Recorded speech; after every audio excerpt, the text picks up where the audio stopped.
सोलापुर नाम के गांव में एक हरिया नाम का आदमी रहा करता था। उसकी चाय की दुकान थी। हरिया की पत्नी शीला घर के सारे काम किया करती थी। शीला को जानवी नाम की एक लड़की थी। वो बहुत होशियार थी। वह अपने घर बहुत खुश थी।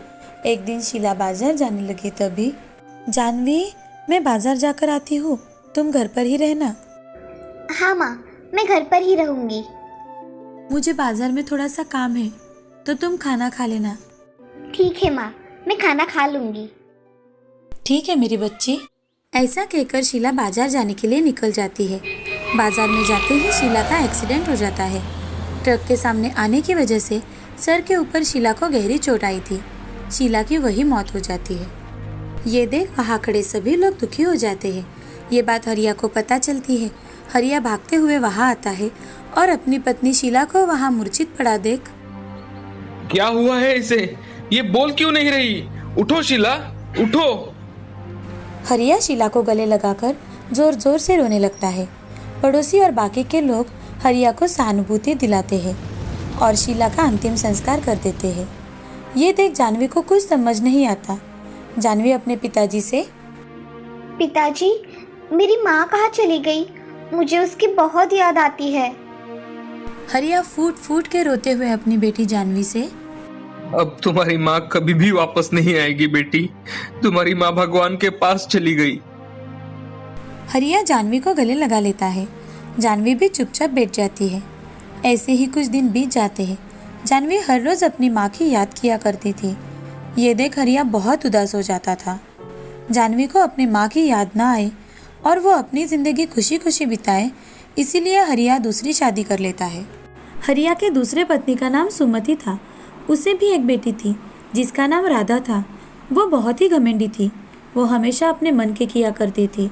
सुमति सौतेली माँ होने के बावजूद दोनों बच्चों को एक जैसा प्यार किया करती थी। जानवी और राधा में कोई भी भेदभाव नहीं करती थी। एक दिन हरिया सुमति से, सुमति, कल हमें जल्द ही मंदिर में जाना है। कल मंदिर में भव्य पूजा का आयोजन किया है। ठीक है जी, मैं सुबह जल्दी ही तैयारी करके रखूंगी। और हाँ, जानवी और राधा को भी साथ में ले लेना। सभी साथ में ही चलेंगे। जी। ऐसा कहकर हरिया काम करने के लिए चला जाता है। आज सुमति राधा को घर की साफ सफाई का काम बताती है और जानवी को बाजार जाकर कुछ सामान लाने के लिए कहती है। ये देख राधा मन में, इस जानवी की बच्ची को माँ भी ना बाहर के काम बताती है और मुझे घर के। आने दो इसे, अच्छे से मजा चखाऊंगी। ऐसा कहकर राधा घर की साफ सफाई करने लगती है। थोड़ी ही देर बाद जानवी बाजार से सामान लेकर आती है। सुमति ने जो कुछ भी सामान जानवी को लाने के लिए कहा था, वो वैसे ही सामान लेकर आई थी। ये देख सुमति जानवी पर बहुत खुश हो जाती है और उसका बहुत लाड़ प्यार करती है। अगले दिन हरिया, सुमति और बच्चियां जल्दी उठकर तैयार हो जाती है और मंदिर जाने के लिए निकलती है। चलो सुमति, और कितनी देर है? चलिए, हो गया। प्रसाद ले रही थी थोड़ा सा। घर के सभी सदस्य अब मंदिर की ओर चले जाते हैं। मंदिर में आज भव्य पूजा का आयोजन किया गया था। हरिया और सुमति अपने बच्चियों के साथ सीढ़ियां चढ़ ही रहे थे, तभी राधा भीड़ का फायदा उठाकर अपना पैर जानवी के पैर को लगाती है और उसे गिरा देती है। जानवी जोर से मंदिर की सीढ़ियों पर गिर जाती है और उसके पैर को चोट आ जाती है। जानवी जोर जोर से रोने लगती है। राधा मन ही मन, बहुत ज्यादा उछल रही थी, अब देखो कैसा हाल किया। मैंने ऐसा क्या किया है राधा कि तुम मुझसे ऐसा बर्ताव कर रही हो? तू इस घर में सिर्फ नौकरानी है। मैंने बताए हुए काम किया कर, समझी? ये सुन जानवी को बड़ा दुख हुआ। वो चुपचाप मंदिर में चली जाती है। उसे समझ में ही नहीं आ रहा था कि अचानक राधा को क्या हो गया। दिन ब दिन राधा की ईर्ष्या बढ़ रही थी। एक दिन जानवी घर को पोछा लगा रही थी। सुमति कुछ काम से बाहर गई हुई थी। ये देख राधा किचन में जाकर थोड़ा सा तेल लेकर आती है और नीचे फर्श पर गिरा देती है। जानवी फर्श साफ करते करते वहां आ जाती है। उसका पैर तेल पर से फिसल जाता है और जानवी नीचे गिर जाती है। जानवी के सर को चोट आती है। ये देख राधा जानवी से, अरे रे जानवी, नीचे देखकर काम किया करो, इधर उधर देखकर काम मत किया करो। मैं तो फर्श साफ कर रही थी राधा, मेरा पैर कैसे फिसल गया मुझे पता ही नहीं चला। अब जल्दी जल्दी काम कर लो, वरना दूसरे काम करने में देरी हो जाएगी। हाँ राधा, अभी करती हूँ। जानवी अपना काम करने लगती है। तभी राधा जानवी से, जानवी, तुम्हें ये गणित आता है क्या? मुझे ये आ ही नहीं रहा है। जानवी वो गणित देखती है और राधा से, नहीं राधा, मुझे भी ये गणित नहीं आता। अब ये मेरा होमवर्क कैसे पूरा होगा? मुझे तो घर के सारे काम भी करने हैं। कैसे होगा इतना सब? राधा, तुम होमवर्क करो, मैं तुम्हारे काम कर देती हूँ। अगर तुम मेरा काम करोगी तो मेरा होमवर्क भी पूरा हो जाएगा। जानवी राधा के हिस्से के सारे काम कर लेती है और खुद भी पढ़ाई करने बैठ जाती है। थोड़ी ही देर बाद सुमति जानवी को आवाज़ देती है। जानवी अपनी माँ से, माँ, तुमने मुझे आवाज़ दी? हाँ बेटा जानवी, मैं कुछ काम के सिलसिले में गाँव जा रही हूँ। तुम राधा के साथ घर पर ही रहना, ठीक है? दोनों का खाना बना के रखा है, खाना खा लेना। हाँ माँ, लेकिन आप गांव से जल्दी आ जाना। हाँ बेटा, मैं गांव से जल्दी वापस आ जाऊंगी। ऐसा कहकर सुमति अपने पति हरिया के साथ गांव चली जाती है। अब घर में राधा और जानवी दोनों ही थे। तभी राधा जानवी को बुलाती है। जानवी, तुम खाने में क्या बना रही हो? माँ ने खाना बना के रखा है राधा, वही हम दोनों को खाना है। अच्छा ठीक है, मुझे नहाना है, जरा पानी गर्म करके तो लाना। ठीक है राधा, मैं अभी गर्म पानी रख देती हूँ। जानवी किचन में जाकर गैस पर पानी रख देती है। तभी थोड़ी देर बाद राधा वहाँ आकर देखती है और जानवी से, ये पानी गर्म है जानवी? हाँ राधा, ये पानी तो कितना गर्म है। इसमें से तो भाप भी नहीं निकल रही है। नहीं राधा, सच में पानी बहुत गर्म है। खुद ही देख लो, आओ तो जरा। राधा जानवी का हाथ पकड़कर गर्म पानी में डालती है। जानवी बहुत जोर जोर से चिल्लाने लगती है, फिर भी राधा उसका हाथ नहीं छोड़ती। राधा, मेरा हाथ छोड़ो, मुझे बहुत दर्द हो रहा है। पानी बहुत गर्म है। पानी तो बिल्कुल भी गर्म नहीं है। चलो, अब ये पानी अच्छी तरह से गर्म करके लाना। ठीक है राधा। जानवी बहुत रो रही थी। उसका हाथ गर्म पानी की वजह से पूरा लाल हो गया था। उसके हाथ में जलन हो रही थी, फिर भी वह काम कर रही थी। राधा उसे इतनी तकलीफ दे रही थी, फिर भी सुमति को उसने कुछ भी नहीं बताया था। अगले दिन सुमति घर आ जाती है। जानवी का हाथ लाल हुआ देख सुमति जानवी से, ये तुम्हारे हाथ को क्या हुआ बेटा? इतना लाल क्यों दिखाई दे रहा है? माँ, वो सच सच बताओ जानवी, क्या हुआ है? ये सुन जानवी की आंखें भर आई। माँ, मैं राधा को पानी गर्म करके दे रही थी, तभी वो पानी गलती से मेरे हाथ पर गिर गया और मेरा हाथ जल गया। सुमति उसके हाथ को मलहम लगा देती है और सुमति जानवी से, जानवी खुद का थोड़ा ध्यान रखा करो बेटा, अब जाओ आराम करो। जानवी आराम कर रही थी तो आज सारे ही काम राधा को करने पड़े। काम करके वो स्कूल चली गई। राधा मन ही मन, अच्छा हुआ जानवी ने आज मेरा नाम नहीं बताया, नहीं तो माँ तो आज मुझसे बहुत गुस्सा हो जाती। सोचते हुए राधा स्कूल चली जाती है। उसका पूरा दिन ऐसे ही चला जाता है। अगले दिन राधा और जानवी स्कूल जाने के लिए निकलते हैं।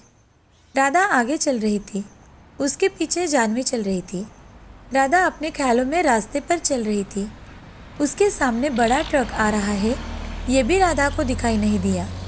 जानवी बहुत जोर से राधा को आवाज़ लगाती है, राधा, राधा। जानवी जोर से चिल्लाती है। राधा को जानवी की आवाज़ नहीं सुनाई देती।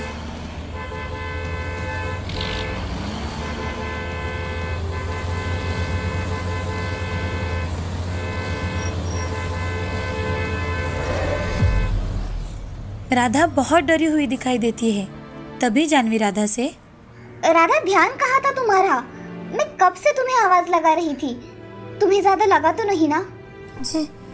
जानवी। ऐसा कहकर राधा जोर जोर से रोने लगती है। उसे ऐसे रोते देख जानवी बहुत डर जाती है। तुम्हें और कहीं लगा है क्या? बोलो ना राधा। मुझे कहीं नहीं लगा जानवी, तुमने मुझे बचाया। मैंने तुम्हारे साथ कितना गलत बर्ताव किया, फिर भी तुम हमेशा मेरे साथ अच्छा बर्ताव किया करती थी। मुझे माफ़ कर दो, मैं बहुत शर्मिंदा हूँ। मैंने तुम्हें कब का माफ़ कर दिया राधा। अब चलो घर चलते हैं, तुम थोड़ा आराम करो, तुम्हें अच्छा लगेगा। मगर हमें तो स्कूल में भी जाना है ना? मैं स्कूल में जाकर टीचर को सारी बात बता दूंगी। तुम चलो घर और आराम करो। जानवी राधा को घर लेकर चली जाती है। दोनों बहनें घर आती देख सुमति दोनों के पास चली जाती है और जानवी से पूछती है, क्या हुआ राधा, ऐसे क्यों रो रही हो? माँ, आज राधा एक्सीडेंट होते होते बची है और वो ये सब देख के बहुत डर गई, इसीलिए मैं इसे घर लेकर आई। हे भगवान, राधा तुम्हारा ध्यान कहाँ होता है आजकल? आज जानवी ना होती तो तुम्हारा क्या होता? माँ, आज जानवी की वजह से मैं सुरक्षित हूँ, उसने मेरी जान बचाई। मेरी दोनों भी बच्चियाँ बहुत समझदार है, मुझे और क्या चाहिए? माँ, मैं स्कूल जाती हूँ। आज स्कूल जाने में बहुत देर हो गई है, आज तुम भी घर पर रहकर ही आराम करो। ठीक है माँ। ऐसा कहकर सुमति बच्चों को लेकर घर चली जाती है। घर में जाते ही राधा फिर से जानवी से माफी मांगती है। जानवी, सच में मुझे माफ कर दो, आज से हम बहनें हैं। आज के बाद मैं तुम्हारे साथ कभी भी गलत नहीं करूँगी। हाँ राधा। दोनों बहनें गले लग जाती है और खुशी खुशी रहने लगती है। इस कहानी से हमें ये सीख मिलती है कि हमें हमेशा ईमानदारी और सच्चाई के साथ चलना चाहिए और हमेशा अपने कर्म अच्छे करने चाहिए। हर एक को उसके किए की सजा अवश्य मिलती है। सुंदरपुर नाम के गांव में आशा नाम की औरत अपने पति विश्वनाथ के साथ रहा करती थी। उसको 2 लड़के थे, एक का नाम था राजू और दूसरे का नाम था सुहास। राजू और सुहास दोनों भी पढ़ाई में बहुत होशियार थे। उन्हें देख आशा हमेशा अपने पति विश्वनाथ से कहा करती थी, हमारे बच्चे कितने होशियार है, हम इन्हें बहुत पढ़ाएंगे और उनको उनके पैरों पर खड़ा करेंगे। हाँ आशा, मेरी भी यही इच्छा है। हम हमारे बच्चों के लिए बहुत मेहनत करेंगे। हाँ, अब हम थोड़ी ज्यादा मेहनत करेंगे तो आगे चलकर बच्चों को पढ़ाई में कोई दिक्कत नहीं आएगी। आशा और विश्वनाथ दोनों भी मजदूरी का काम किया करते थे। वो दिन भर कड़ी मेहनत करके रुपए कमाते थे। एक दिन सुहास, माँ, तुम्हारे पैर को क्या हुआ? अरे काम करते समय मेरा पैर फिसल गया और मैं गिर गई, इसीलिए थोड़ी सूजन है। आओ माँ, यहाँ बैठो, मैं तुम्हारे पैर की मालिश कर देता हूँ। अरे बेटे रहने दो, तुम तुम्हारा काम करो। लाओ माँ। ऐसा कहकर सुहास अपने माँ के पैर को तेल लगा देता है। अब दूसरे दिन हर रोज की तरह आशा और विश्वनाथ काम पर चले जाते हैं। तभी दोपहर का समय होता है। कड़ी धूप में विश्वनाथ सीमेंट की बोरी ऊपर लेकर जा रहा था। तभी उसे चक्कर आया। चक्कर आकर विश्वनाथ 5वीं मंजिल से नीचे गिर गया। उसके सर से खून निकलने लगा। ये देख सभी लोग दौड़कर उसके पास चले आए। इतनी भागा दौड़ी देख आशा भी देखने आई कि क्या हुआ है। सामने विश्वनाथ बेहोश पड़ा देख आशा जोर जोर से रोने लगी। थोड़ी ही देर में विश्वनाथ को सरकारी अस्पताल में भर्ती करवाया गया। डॉक्टर ने विश्वनाथ को देख मरा हुआ बताया। ये सुन आशा वही चक्कर आकर गिर जाती है। आशा के साथ उसकी पड़ोसी सुषमा थी। उसने उसे सहारा देकर खड़ा किया और घर लेकर चली गई। ऐसे ही विश्वनाथ को जाने के बाद 10 दिन बीत जाते हैं। तभी आशा सुषमा से, अब मैं क्या करूं, बच्चों को कैसे संभालूं? आशा, तुम्हें खुद ही बच्चों का सहारा बनना पड़ेगा। तुम्हें तुम्हारे बच्चों के लिए कमाना पड़ेगा। हाँ सुषमा, तुम सच कह रही हो, मुझे मेरे बच्चों के लिए खड़ा होना ही होगा। ऐसा कहकर आशा अपने आंसू पोंछ लेती है और अपने बच्चों के लिए अगले दिन से काम पर चली जाती है। आशा अब दिन रात मेहनत किया करती थी। वो दिन में मजदूरी का काम करती थी और रात के समय घर के सारे काम करके कुछ सिलाई कढ़ाई का काम भी किया करती थी। उससे उसे थोड़े बहुत पैसे मिल जाया करते थे। एक दिन राजू अपनी माँ से, माँ, तुम इतना काम क्यों करती हो? तुम ये काम करके कितना थक जाती हो? राजू बेटे, तुम दोनों जब बड़े हो जाओगे ना, तब मैं ये सारा काम छोड़ दूंगी और आराम से बैठकर खाऊंगी। हाँ माँ, हम दोनों मन लगाकर पढ़ाई करेंगे। तुम्हें तुम्हारे पिताजी का सपना पूरा करना है। हाँ माँ, मैं इंजीनियर बनूंगा, उसके लिए कड़ी मेहनत करूंगा। शाबाश बेटे। ऐसा कहकर आशा राजू को गले लगा लेती है और अपना काम पूरा करती है। ऐसे ही दिन बीत रहे थे। आशा की मेहनत रंग ला रही थी। उसके दोनों बेटे स्कूल में अव्वल नंबर से पास हो रहे थे। अगले साल राजू 12वीं कक्षा में पूरे जिले में नंबर 1 से पास हुआ था और दूसरी ओर सुहास भी 10वीं कक्षा में पहले नंबर से पास हुआ था। ये देख आशा की आंखें भर आई थी। मेरे बच्चों, तुम दोनों ने बहुत मेहनत की है, उसी की वजह से तुम्हें अच्छे मार्क्स मिले हैं। हाँ माँ, मैं आगे इंजीनियरिंग करना चाहता हूँ। बेटा, मगर उसे तो बहुत पैसे लगते हैं। इतने पैसे हमारे पास नहीं है। माँ, सर बोल रहे थे कि मुझे मुफ्त में एडमिशन मिलेगा और ऊपर से स्कॉलरशिप भी मिलेगी। ये तो बहुत अच्छी बात है, फिर तो तुम इंजीनियर बन सकते हो। ऐसा कहकर आशा बच्चों के साथ खाना खाकर सो जाती है। अब कुछ दिनों बाद राजू शहर में पढ़ाई करने चला जाता है। उसी गांव में विश्वनाथ का एक दोस्त शंकर रहा करता था। शंकर हर महीने राजू जिस शहर में पढ़ता था वहाँ अक्सर काम के सिलसिले में शंकर का आना जाना लगा रहता था। ये देख एक दिन आशा शंकर से, भाई साहब मुझे आपसे कुछ काम है। हाँ बोलिए ना भाभी, क्या काम था? आप दूसरे गांव जा रहे हो तो मेरा एक काम था, राजू के ये 5,000 रुपए देने थे। अरे लाइए भाभी, मैं राजू को पैसे दे दूंगा। धन्यवाद भाई साहब। ऐसा कहकर आशा शंकर के पास 5,000 रुपए दे देती है। शंकर वो पैसे लेकर राजू को दे देता है। ऐसे ही कुछ महीने चलता रहा। आशा शंकर के पास पैसे देती रही और शंकर राजू को पैसे देता रहा। मगर कुछ दिनों बाद शंकर के मन में लालच आ गया। आशा ने दिए हुए पैसों में से कुछ पैसे निकालकर शंकर बाकी के पैसे राजू को दे देता था।